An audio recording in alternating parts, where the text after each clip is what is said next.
This is a story of emergency managers in Maine and New Brunswick preparing to deal with disasters and some of the technologies being developed to help. They were brought together in a cross-border experiment in 2013 called the Canada-US Resiliency Experiment 2, commonly called CAUSE 2. In CAUSE 2 experiment, we're testing emergency management workflows and try to see that influence with respect to how it can improve situation awareness and response. The beauty behind technology demonstration like this is that we're in a position to confirm or validate the impact on basically on effectiveness, on the impact on value added, and the impact on functionality. A critical element for future success is making sure our policies, institutions, and business processes support the needs of the first responder community and the public. In the last several years, significant progress has been made, and we're pleased to report to the Beyond the Border constituents that this experiment advanced the integration of MassS, Virtual USA, and IPAWS with local, state, and provincial capabilities. New Brunswick and Maine, Canada, and the United States have had a long history, a very close relationship.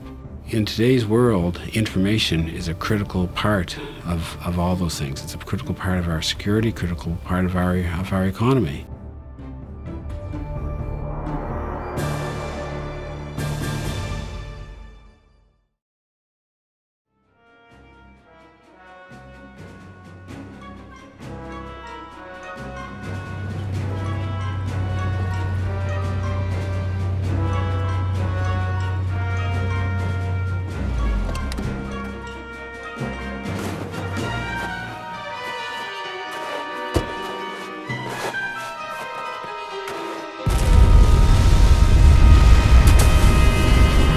If a St. John oil refinery explosion were to occur, first responders and hazardous materials teams must immediately be deployed to put out the fire, clean up the scene, and provide care to any injured persons.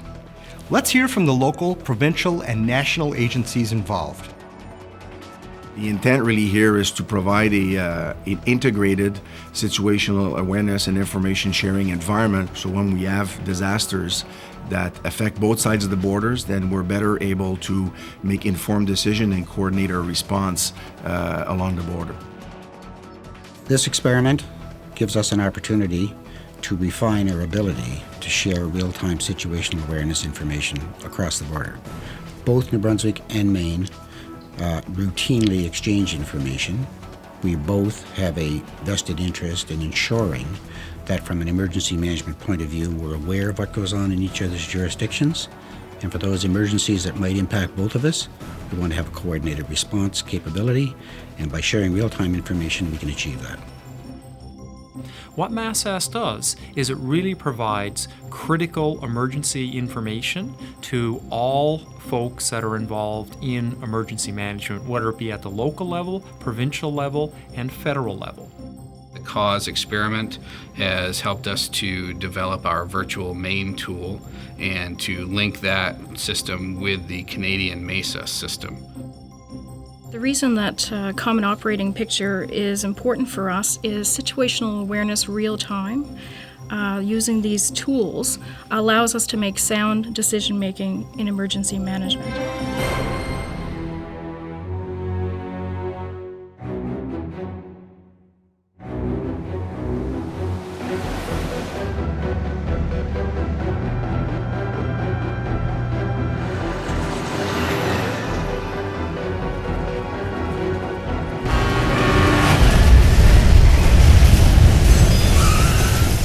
The second scenario focused on a compressed natural gas truck trailer crash near the Calais, Maine, St. Stephen, New Brunswick border crossing. This provided a unique challenge. Decision makers had to choose whether to use in-state resources or the closest available resources across the border in St. Stephen. Mutual agreement we have with the Calais Fire Department is extremely important in that it gives us an added resource in our community as well as their community. By having these mutual aid agreements, it brings us up to the level where we need to be. The next closest trauma center, as well as the nearest first responders and EMS, are located across the border in Canada. but the current processes are designed to contact the nearest in-state emergency crews over 100 miles away. When I get calls from the folks in Calais and Washington County, my role is to provide support and help them get their job done efficiently so that we can save lives and property. In the experimental scenario, local resources in Calais were almost immediately exhausted, so requests upstream to Maine Emergency Management Agency and across the border were made to get more support. Then we requested international mutual aid, including ambulances and DMORT teams from New Brunswick, and requested an available medevac unit from the New Hampshire National Guard to support the operation. We leveraged Virtual USA as a conduit for discovery of MassAS, IPAWS, New Brunswick, and Maine data to assist with directional, horizontal, and vertical information sharing. After testing technologies in New Brunswick and Maine in both scenarios, let's take a closer look at how they all worked together. In the Cause 2 experiment, what we demonstrated was people sharing data at every level of government, leveraging mobile applications such as MassAS Mobile, an on-the-go alerting app that can publish alerts, warnings, notifications, and situational awareness data. The use of incident management systems such as Web EOC and Sentinel, which were used to create incident reports that were shared up and downstream. Visualization tools such as Virtual Maine and Cause 2 Viewer, used by the Maine and New Brunswick counterparts to visualize and consolidate the situational awareness view.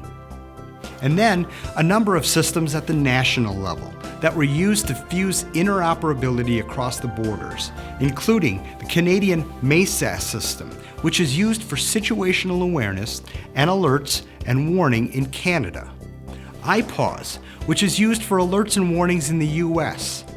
Virtual USA, which is a tool that enabled cross-jurisdictional information sharing and discovery at every level of government, both in the US and Canada, and the Mutual Aid Support System, which was used to help with the request and acquisition of mutual aid for an international mutual aid request. This data was also visible to federal partners, such as the Government of Canada in Ottawa, using their OCIP platform. We highlighted the efficient use of mobile tools, incident management systems, and the situational awareness viewer, and finally, the national systems that enabled that cross-border interoperability exchange. Through this experiment, we've been able to link IPAWS with the Virtual Maine tool and with some of our other systems to be able to enhance our ability to notify the public. The ability to share that information in a very timely manner not only allows us to respond to, prepare for, mitigate, but also allows us to prepare our citizens to take the appropriate action to protect either life or property from any type of event that might impact them. In terms of response time, the Canadian counterparts are just across the border, whereas in Vanceboro, we're talking about the nearest town on the American side is 40 miles away. That could be an hour. Somebody's property is going to burn flat. Someone in a car accident is going to die. Every minute that you save on a response could save somebody's life. At the end of the day, what we are all doing is we're in a position to act ourselves into a new way of thinking, a new way of doing things to change trans-border capabilities. And at the end of the day, this is also described in Beyond the Border Action Plan.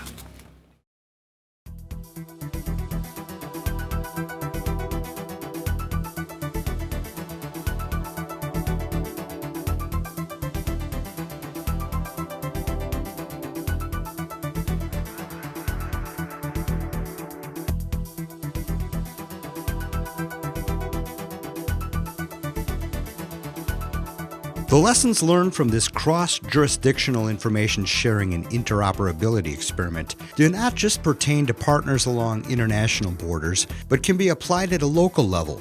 To learn about the model, tools, and practices used to improve cross-border shared situational awareness and communications interoperability, please visit the National Information Sharing Consortium website at www.nisconsortium.org. For more information on Canada's multi-agency situational awareness systems National Information Exchanges pilot project, visit masas-x.ca.